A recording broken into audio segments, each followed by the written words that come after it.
Fuck around, make my 40 pop. No popcorn, I pop pistols, reaming my body. Alright guys, today I'm going to talk about chapter 76 of the Boruto manga. This chapter right here gave us a lot of information, and of course some of the most important things that we did actually get to see was Momoshiki and Boruto's dialogue, Kawaki essentially confronting Momoshiki, and of course us realizing that Sarada and Sumire are essentially going to be completely invulnerable to Eida's abilities. That right there is definitely going to be on the list. But first things first that I definitely do want to talk about has to be Boruto and Momoshiki. The first couple of pages in this chapter was essentially picking up off of the cliffhanger in the last chapter.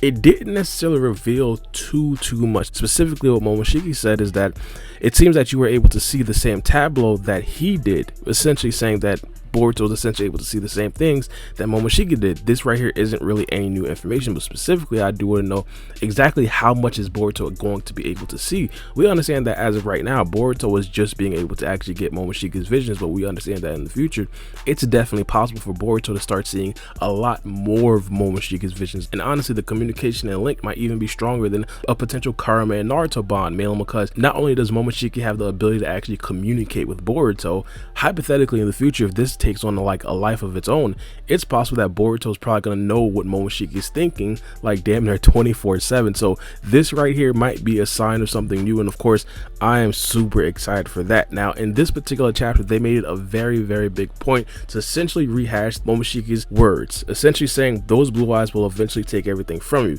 That right there was actually played twice in this particular chapter.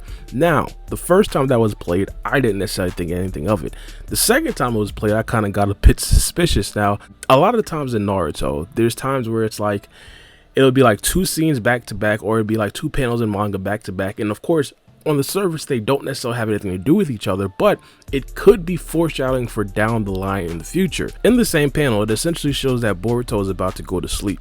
Now right when Boruto is about to go to sleep, he remembers the words of "they shall eventually take everything from you" from Momoshiki. Now directly after that, we see Eida and Boruto lying down, with Boruto possibly seemingly looking directly over there. Now I don't necessarily know exactly if this right here is 100% concrete proof, but again, this right here just raised some antennas that this right here could possibly be what Momoshiki is talking about. Now let me just break it down a bit more to you guys. For example, the blue eyes that Momoshiki could have possibly been talking about was Eida. Now in this particular situation, we understand that Eida has a Sharingan eyes, essentially some blue dojutsus that of course gives her insane hacks abilities. One, of course, the clairvoyant abilities, where she could essentially see everything that's happening at the same exact time. It is also an outside possibility, as I said, that Momoshiki was actually talking about Eida, and in this particular situation Boruto was kind of starting to realize, and it could possibly be even past that. Of course Momoshiki could have possibly been talking about either Eida or Damon, and because of course Momoshiki said those blue eyes, it could possibly be both of them, but you never know.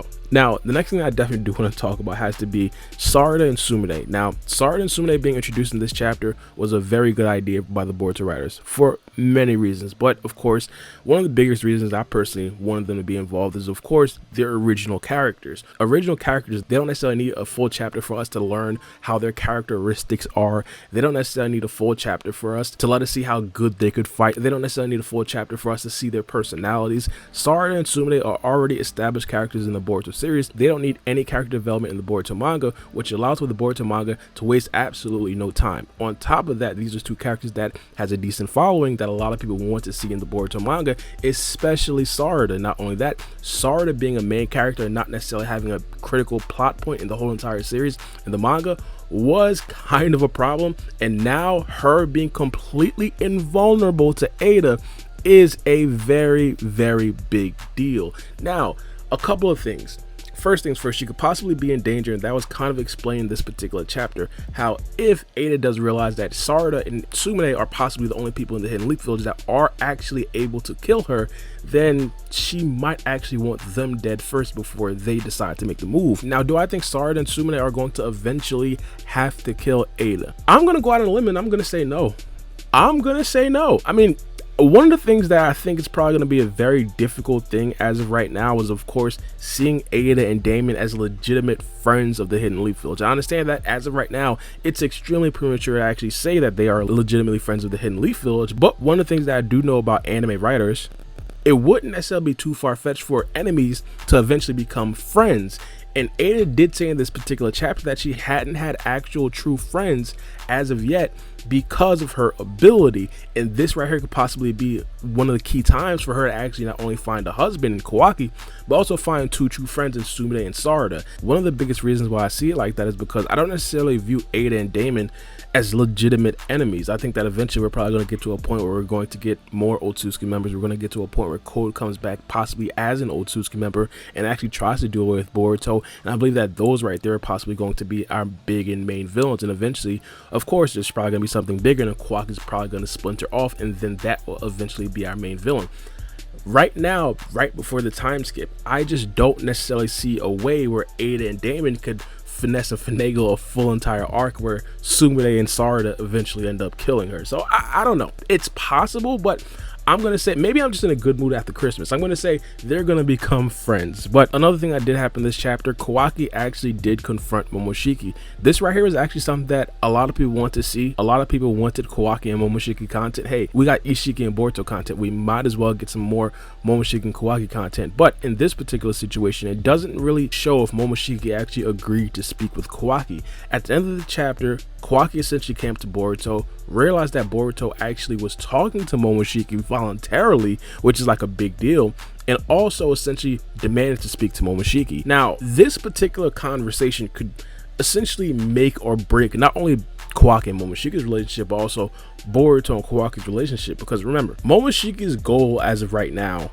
isn't really, it really doesn't have anything to do, I mean, too crazy with like the destruction of like what Kawaki wants and anything like that, except his actual body. Remind you guys, Momoshiki's goal, taking over Boruto's body or not, is actually to feed Kawaki to a 10 tails and actually create a god tree. The way that I could possibly see this a positive is Momoshiki telling Kawaki that he isn't able to actually take over Boruto's body right now. I think one of the biggest reasons why Kawaki is kind of uneasy with Boruto is because he doesn't know, like, in the next hour, like while I'm watching basketball, like, is this guy gonna eventually turn into Momoshiki, like out of nowhere, and then catch me off guard like Kage did Ishiki? Like, he doesn't know. And them sleeping in the same house with Damon and Eida, two other insanely elite characters, has to be extremely stressful for Kawaki. So of course, no brainer, he wants to speak to Momoshiki, and one of the things that could actually put Kawaki a bit at ease is, as I said, him telling Kawaki that I can't take over Boruto's body as of right now.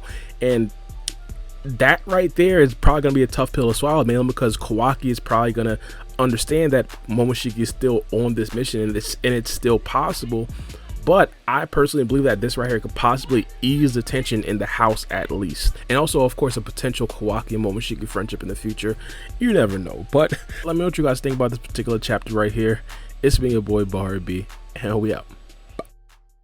It's a knife.